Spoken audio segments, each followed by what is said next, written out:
Hello विद्यार्थी मित्रों, chapter number 4 ની અંદર ફરી એકવાર આપણે એક નવા ટોપિક સાથે આજે શરૂઆત કરશું।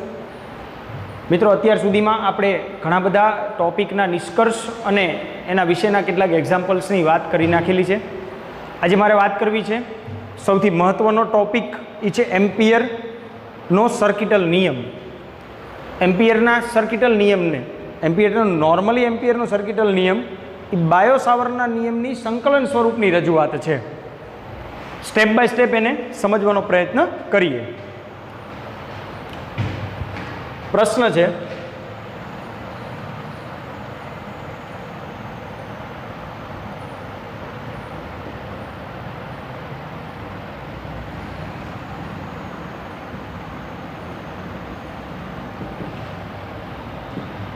એમ્પિયરનો સર્કિટલ નિયમ લખો અને સમજાવો।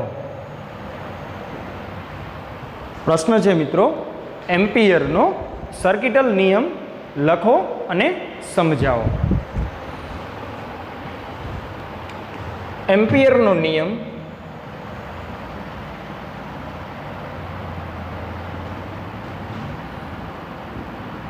એ બાયો-સાવર્ટના નિયમની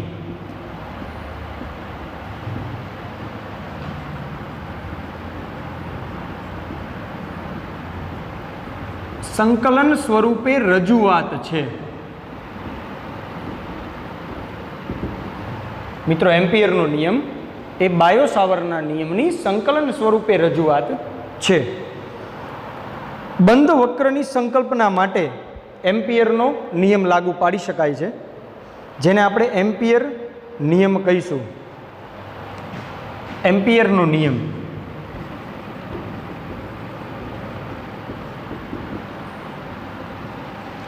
સ્વરૂપ આપણે પછી જોઈએ। વાપરવા માટે ચુંબકીય ક્ષેત્રમાં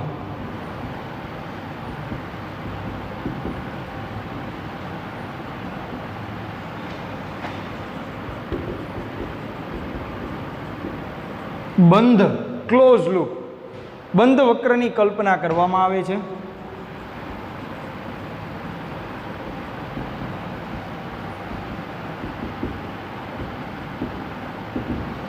બંધ વક્રની કલ્પના કરવામાં આવે છે।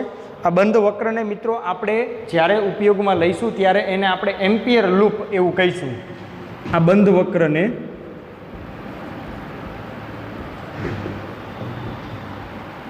એમ્પિયર લૂપ કહે છે। એક આકૃતિ રેફરન્સ માટે તમને ટેક્સ્ટ બુકની અંદર આપેલી છે મિત્રો। અત્યારે આપણે જરૂર નથી એટલે આપણે ડાયરેક્ટ એને વ્યાખ્યાયિત કરવાનો પ્રયત્ન કરશું।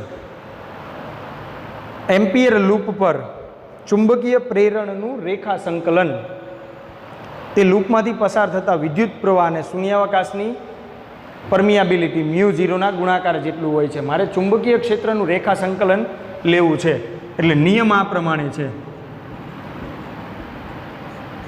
એમ્પિયરનો સર્કિટલ નિયમ આ પ્રમાણે છે। એમ્પિયર લૂપ પર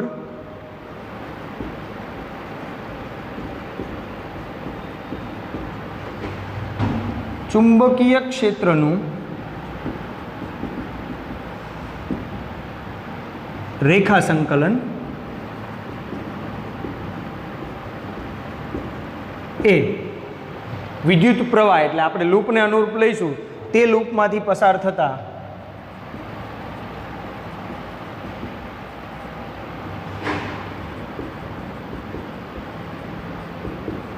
વિદ્યુત પ્રવાહ અને શૂન્યાવકાશની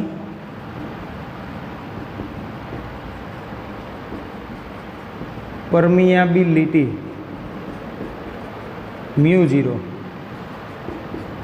ના ગુણાકાર જેટલું હોય છે। એટલે કે સંકલન of B.dl is equal two μ0I। બંધ વક્ર માટે ક્યારેક ક્યારેક સંકલનમાં નિશાની આવી રીતે દર્શાવાય છે। સંકલન of B.dl is equal two μ0I। આ છે એમ્પિયરનો સર્કિટલ નિયમ। આપણે એક પ્રાયોગિક સૂત્ર સ્વરૂપે આપણે આને જોવાનું છે। મિત્રો, જ્યારે લૂપ સાથે સંકળાયેલા પ્રવાહો ઘણા બધા હોય ત્યારે નિયમ વાપરતી વખતે આપણે એ પ્રવાહોનો બૈજિક સરવાળો સિગ્મા આઈ લેવો પડે. એટલે રજૂઆતમાં આપણે ઉમેરશું અંદર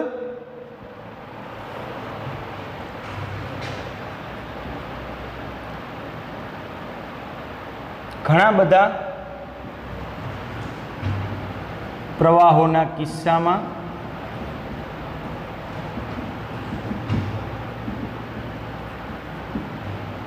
એમ્પિયર લૂપમાં કુલ પ્રવાહ એ બૈજિક સરવાળાથી મળે. એટલે કે સમીકરણને સંકલન of B dot DL is equal to μ0 sigma I સ્વરૂપે હું રિપ્રેઝેન્ટ કરી શકું. સંકલન of B dot DL is equal to μ0 sigma I. આકૃતિ સંદર્ભને લઈને જો આગળ વધીએ તો આંગળીઓને એમ્પિયર લૂપ પર રેખા સંકલન માટે દોરેલા સદિશની દિશામાં વાળીએ. અંગૂઠો જે દિશામાં રહે તે દિશામાં પ્રવાહ ધન અને વિરુદ્ધ દિશાના પ્રવાહ ઋણ ગણવા પડે. સામાન્ય સંજ્ઞા પદ્ધતિ છે, જ્યાં જ્યાં જરૂર પડે ત્યાં આપણે એને ઉપયોગમાં લઈશું. અંગૂઠાની દિશા, એમ્પિયર લૂપની દિશામાં હું આંગળીઓને વાળું, એમ્પિયર લૂપની દિશામાં આંગળીઓને વાળું તો સામાન્ય રીતે આમ આંગળીઓને વાળું છું તો આ બાજુ પ્રવાહની દિશા ધન ને આ બાજુ ઋણ. જો હું આ બાજુ આંગળીઓને વાળું છું તો આ બાજુ પ્રવાહની દિશા ધન ને આ બાજુ ઋણ. સામાન્ય સંજ્ઞા પદ્ધતિ પ્રમાણે આપણે એને લઈ શકીએ. એમ્પિયરના નિયમ માટે ધારો કે લૂપની લંબાઈ એલ હોય તો આપણે ગણતરીપૂર્વક ધારો કે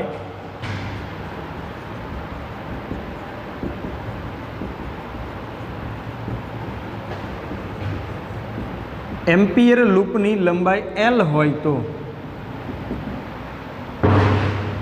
માટે બી સંકલન of DL is equal to μ0 I. સંકલન ઓફ ડીએલ એટલે એલ માટે B L is equal to μ0 I. આ પ્રમાણે હું એને વ્યાખ્યાયિત કરી શકું અથવા ગણતરીમાં લઈ શકાય. પછી વર્તુળાકાર પરિઘ માટેની વાત કરતો હોય તો મારે અહીંયા 2πr લેવું પડે. એ તો ડિપેન્ડ છે આપણે જ્યારે જે કન્ડિશનમાં એમ્પિયર લૂપને કન્સિડર કરી છે એના ઉપર એનો આધાર છે.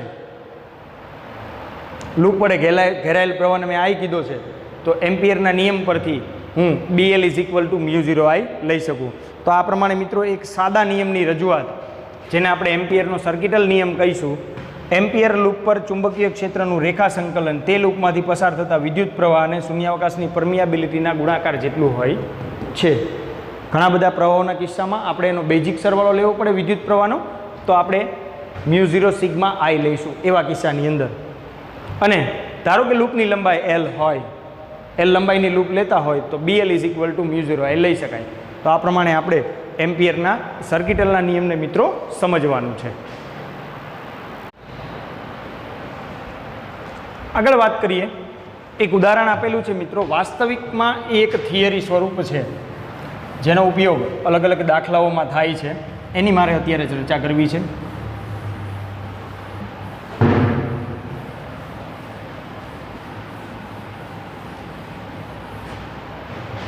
ચાલો, ઉદાહરણ 4.8 આપેલું છે.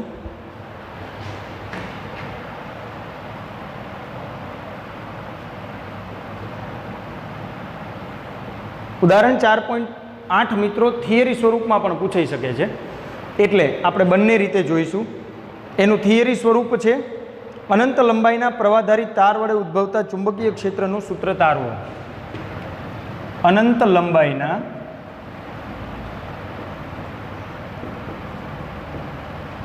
પ્રવાહધારિત તાર વડે ઉદ્ભવતા ચુંબકીય ક્ષેત્રનું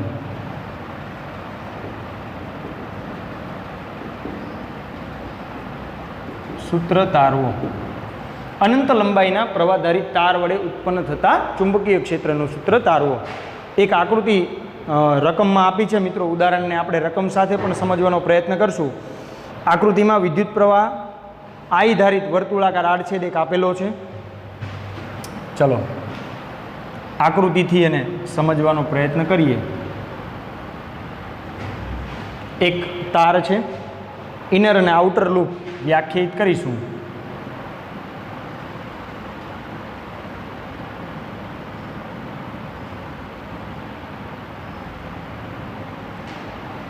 તે જ પ્રમાણે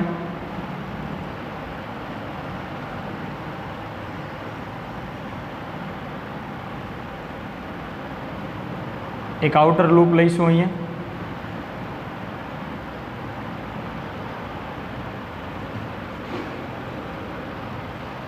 આપેલી લૂપ માટે ત્રિજ્યા આપી છે. શરૂઆતમાં મિત્રો તમને તારની ત્રિજ્યા એને હું એ કહીશ. આની અંદર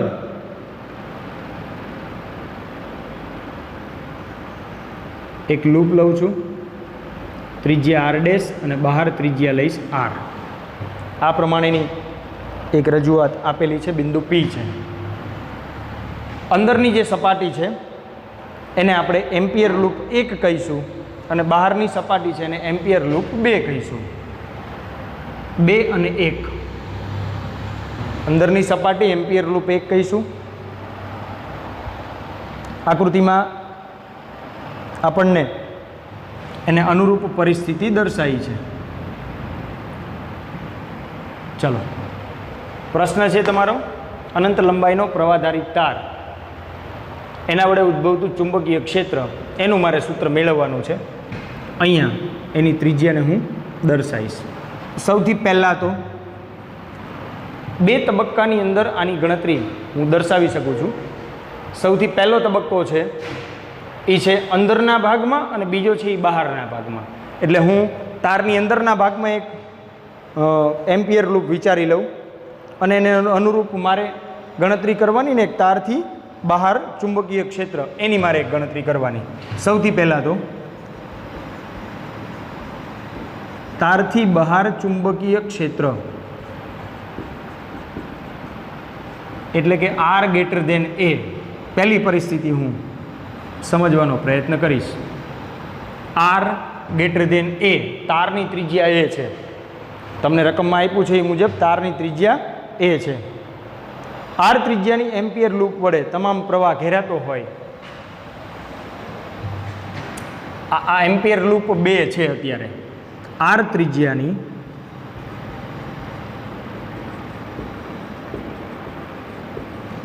એમ્પિયર લૂપ વડે તમામ પ્રવાહ ઘેરાતો હોય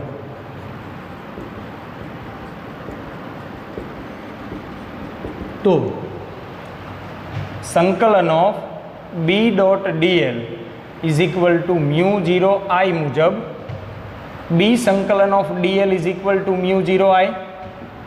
બી સંકલન ઓફ ડીએલ વર્તુળાકાર રિંગ છે એટલે એના પરિઘ 2πr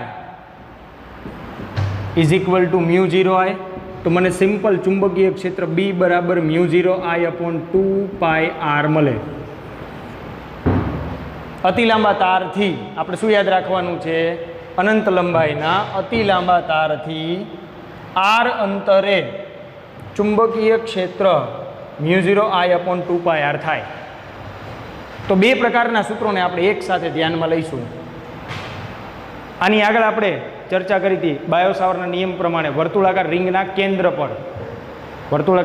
કેન્દ્ર પર ચુંબકીય ક્ષેત્ર મ્યુ 0 આઈ અપોન 2r હતું, એમાં પાઈ નહોતો. મ્યુ 0 આઈ અપોન 2r હતું, એમાં પાઈ નહોતો ને આમાં શું છે? પાઈ છે. આટલો ડિફરન્સ છે. તો આ છે તમારી પહેલી ગણતરી, તારથી બહાર ચુંબકીય ક્ષેત્ર. રકમમાં મને આર લેસ ધેન એ માટે એટલે અંદરના વિસ્તારમાં ગણતરી કરવાની વાત કરેલી છે.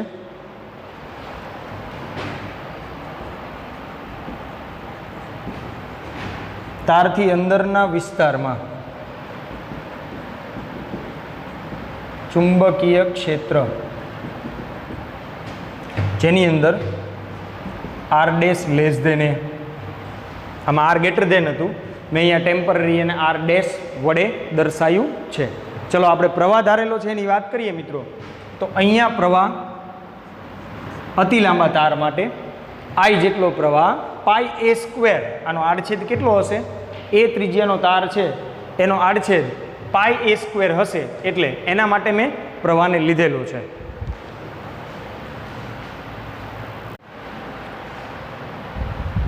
અંદરના વિસ્તારની વાત કરીએ તો મિત્રો, ચાલો આર ડેશ ત્રિજ્યાની એક એમ્પિયર લૂપ મેં અંદર વિચારી છે. આર ડેશ ત્રિજ્યાની એમ્પિયર લૂપ મેં અંદર વિચારી છે.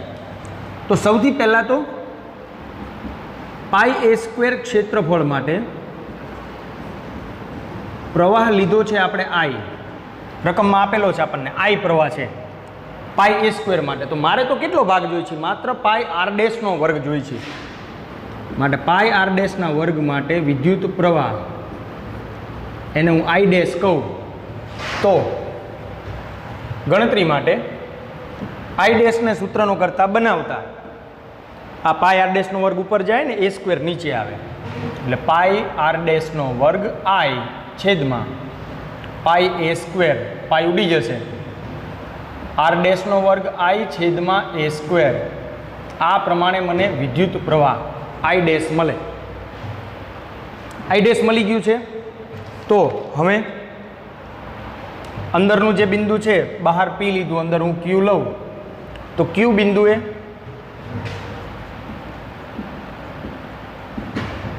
ચુંબકીય ક્ષેત્ર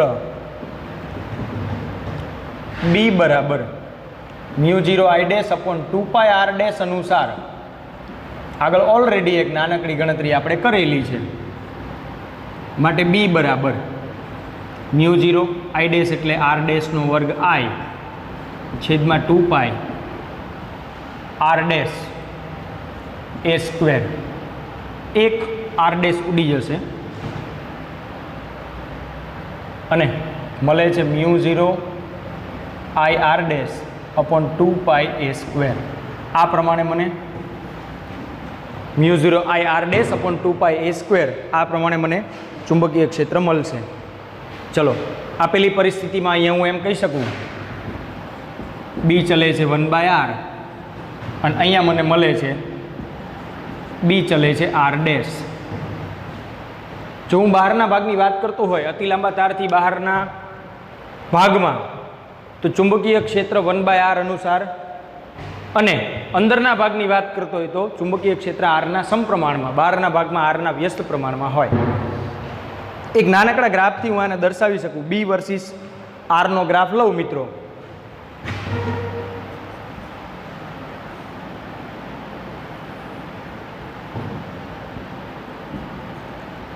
B વર્સિસ આરનો ગ્રાફ લઉં તો અહીંયા વચ્ચે હું દર્શાવીશ R બરાબર A.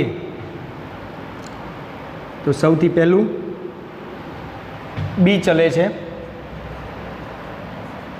R અંદરના ભાગમાં. ક્યાં સુધી? તો કે R A થાય ત્યાં સુધી, એટલે તાર સુધી. તારથી બહાર નીકળો એટલે B ચલે છે 1/r. તો આ પ્રમાણે હું સાપેક્ષ સરખામણી એક ગ્રાફથી મિત્રો દર્શાવી શકીશ. આ છે તમારું ઉદાહરણ અને એક ધ્યાનમાં રાખવાની થિયરી. મારે અત્યારે થિયરીને પણ ધ્યાનમાં લેવાની છે.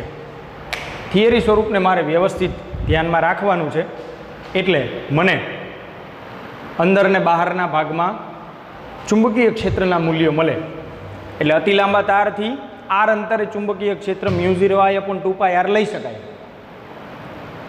અંદરના ભાગની વાત કરીએ તો μ0I/2πa² લઈ શકાય. નોર્મલી આ સૂત્રને આપણે ઉપયોગમાં લેવાનું થતું નથી.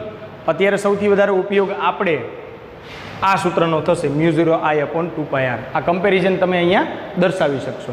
તો આ છે તમારું મિત્રો ઉદાહરણ 4.8. એને આપણે થિયરી સ્વરૂપમાં જોવાનું છે.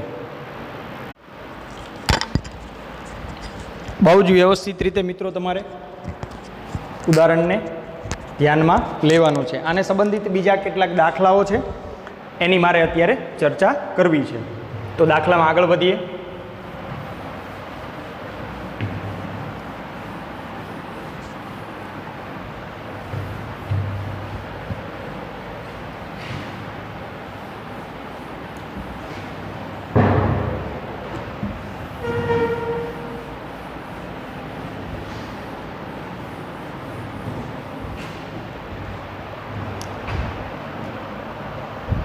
ચલો સ્વાધ્યાયની અંદર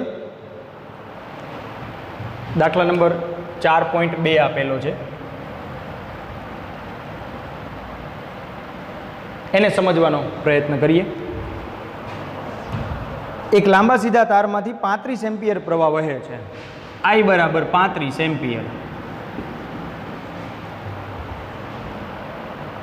તારથી 20 સેન્ટીમીટર અંતર, એટલે આર મળી ગયું છે 20 સેન્ટીમીટર અંતર, એટલે 0.2 મીટર અંતર, 20 સેન્ટીમીટર એટલે અંતરે રહેલા કોઈ બિંદુ પાસે ચુંબકીય ક્ષેત્રનું મૂલ્ય બી મેળવવું છે. હવે તમે જાણો છો બી બરાબર μ0 I/2πr. μ0 એટલે 4π × 10⁻⁷. I છે મિત્રો 35, આ 2π અને r 0.2, છેદ ઉડાડો 2 વધે, છેદ ઉડાડો 0.1 વધે, 0.1 એટલે 10 ઉપર જાય, તો આ 35 × 10⁻⁷ × 10 એટલે 35 × 10⁻6 ટેસ્લા. આટલું ચુંબકીય ક્ષેત્ર મને મળે. આ પ્રમાણે એની ગણતરી તમારે કરવાની છે. તે જ પ્રમાણે સ્વાધ્યાયમાં 4.3 દાખલા નંબર સ્ટેપ બાય સ્ટેપ તમારે આને અનુરૂપ જે દાખલાઓ છે એને જોવાના છે મિત્રો. સમક્ષિતિજ સમતલમાં રહેલા એક લાંબા સીધા તારમાંથી 50 એમ્પિયર જેટલો વિદ્યુત પ્રવાહ ઉત્તરથી દક્ષિણ દિશા તરફ વહે છે. પ્રવાહ આપેલો છે I, 50 એમ્પિયર. તારની પૂર્વમાં 2.5 મીટર અંતરે આવેલા કોઈ બિંદુ પાસે બીનું મૂલ્ય અને દિશા 2.5 મીટર R.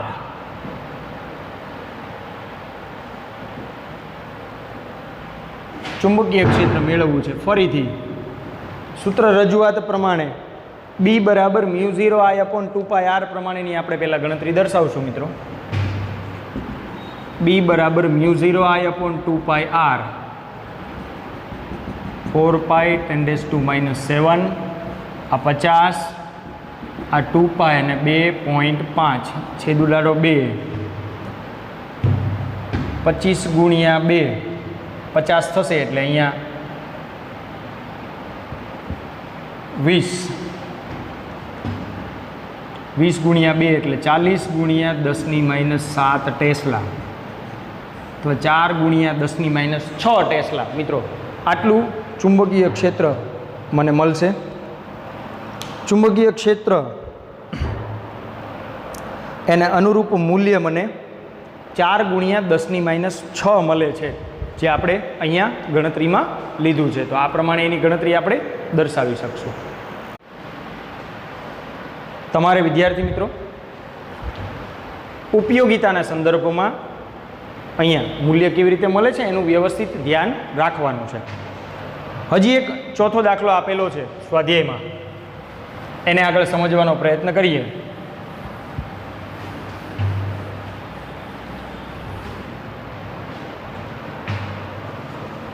માથા પરથી પસાર થતો વીજળીના તારમાંથી 90 એમ્પિયર પ્રવાહ સ્વાધ્યાયમાં 4.4 90 એમ્પિયર પ્રવાહ પૂર્વથી પશ્ચિમ દિશા તરફ વહે છે. આ તારથી 1.5 મીટર નીચે ચુંબકીય ક્ષેત્રનું મૂલ્ય, એટલે તારથી નીચે લેવાનું છે મારે R. ચુંબકીય ક્ષેત્રનું મૂલ્ય મેળવવું છે મારે. સૂત્ર અનુસાર B બરાબર μ0 I/2πr, 4π × 10⁻⁷, આ 90, આ 2π અને 1.5, 2 છેદ ઉડે,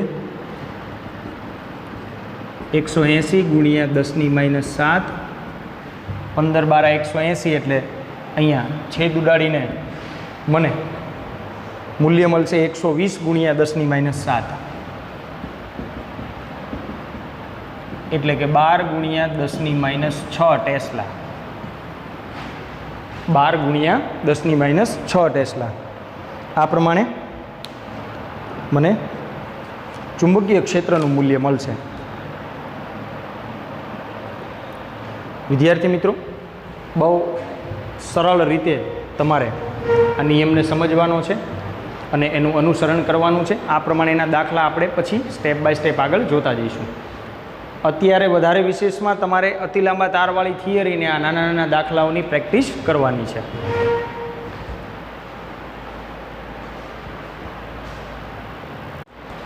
આગળની થિયરી આપણે જોઈ છે એ મુજબના એક બે દાખલાઓ હજી અહીંયા રિમેનિંગ રહે છે, જેવું કે સ્વાધ્યાયનો પહેલો દાખલો, એને પણ મિત્રો સાથે સાથે જોઈ લઈએ. જ્યારે વર્તુળાકાર રિંગને લીધે ચુંબકીય ક્ષેત્રની વાત આવે ત્યારે μ0I/2r જ હોય મિત્રો, ખાલી પાઈ ન વપરાય. જ્યારે અતિ લાંબા તારને લીધે ચુંબકીય ક્ષેત્ર મેળવવાની વાત આવે ત્યારે μ0I/2πr લેવાનું. એટલે સ્વાધ્યાયમાં દાખલા નંબર 4.1 એને સમજવાનો પ્રયત્ન કરીએ. 8 સેન્ટીમીટર ત્રિજ્યા એટલે r બરાબર 8 સેન્ટીમીટર એટલે 0.8 મીટર ત્રિજ્યા વાળા 100 આંટા ધરાવતા n બરાબર 100 આંટા એક વર્તુળાકાર ગૂંચળામાંથી 0.40 એમ્પિયર વિદ્યુત પ્રવાહ વહે છે. વિદ્યુત પ્રવાહ વહે છે. ગૂંચળાના કેન્દ્ર પાસે ચુંબકીય ક્ષેત્રનું મૂલ્ય. પ્રશ્ન કર્યો છે ગૂંચળાના કેન્દ્ર પાસે ચુંબકીય ક્ષેત્રનું મૂલ્ય B બરાબર μ0.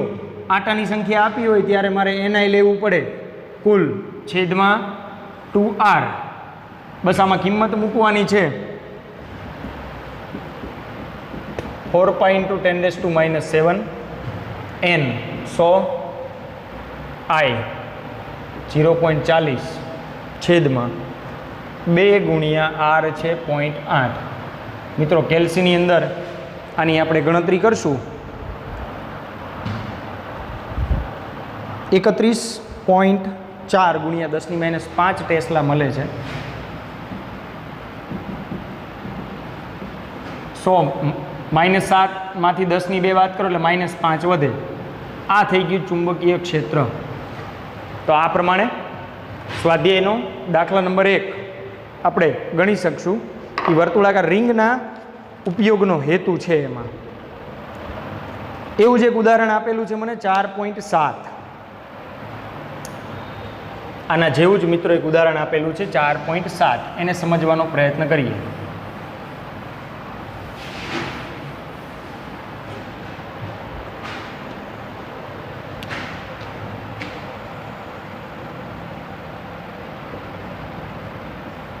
ઉદાહરણ 4.7. રકમ આપી છે તમને 10 સેન્ટીમીટર ત્રિજ્યા ધરાવતું એટલે r બરાબર 10 સેન્ટીમીટર 0.1 મીટર લઈ શકાય. ખૂબ પાસે રહેલા 100 આંટા ધરાવતું એક ગૂંચળું, આંટાની સંખ્યા 100 ધ્યાનમાં લો, જેમાંથી 1 એમ્પિયર વિદ્યુત પ્રવાહ પસાર થાય છે. 1 એમ્પિયર વિદ્યુત પ્રવાહ પસાર થાય છે. આ ગૂંચળાના કેન્દ્રમાં ચુંબકીય ક્ષેત્રનું મૂલ્ય કેટલું હશે? B મેળવવું છે. ગૂંચળાના કેન્દ્ર પર ચુંબકીય ક્ષેત્ર B બરાબર μ0 NI, આટાની સંખ્યા આપી છે એટલે NI છેદમાં 2r સૂત્ર અનુસાર લઈ શકાય. 4π × 10⁻⁷ n 100 I 1 છેદમાં 2 ગુણ્યા 0.1 માટે B બરાબર, ચલો કેલ્સીની અંદર મિત્રો ગણતરી કરશું. 4 ગુણ્યા 3.14 ગુણ્યા 1 ભાગ્યા 2 ભાગ્યા 0.1 ગુણ્યા 100 એટલે 62 80 ગુણ્યા 10⁻7 થાય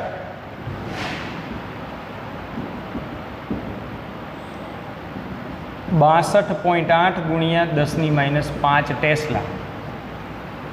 આ પ્રમાણે બીનું મૂલ્ય મળશે. તો અલગ અલગ રીતે મિત્રો તમારે ગણતરી દર્શાવવાની છે અને ગણતરીને પછી આગળ જોતું જવાનું છે. તો આ કેટલાક એવા દાખલાઓ છે જેને આપણે એક સાથે બે અલગ અલગ સૂત્ર સામ્યતામાં જોયા છે. વિશેષમાં જે થિયરીને આપણે જોઈ છે એ થિયરીને તમારે વધારે વ્યવસ્થિત રીતે તૈયાર કરવાની છે, જેથી કરીને ગણતરી કરવામાં સરળતા રહે. મિત્રો ઓલમોસ્ટ આપણે ચેપ્ટરમાં 50-60% જેવું ચેપ્ટર પૂર્ણ થઈ ગયું છે. એટલે તમે ચેપ્ટર સંબંધિત ધીમે ધીમે એની પ્રેક્ટિસ આગળ વધારતા જજો. હવેની રજૂઆત થોડી સરળ છે. અત્યાર સુધીમાં થોડું કોમ્પ્લિકેશન હતું, ચેપ્ટરને સમજવામાં થોડી વાર લાગે એવી હતી. જેમ જેમ ચેપ્ટર આગળ વધતું જશે એમ તમે એમાં ધીમે એની ગ્રીપ આવતી જશે, દાખલા ગણવાની પણ ગ્રીપ આવતી જશે. તો હવે પછીની રજૂઆત મિત્રો નેક્સ્ટ લેક્ચરમાં જોઈશું. Thank you.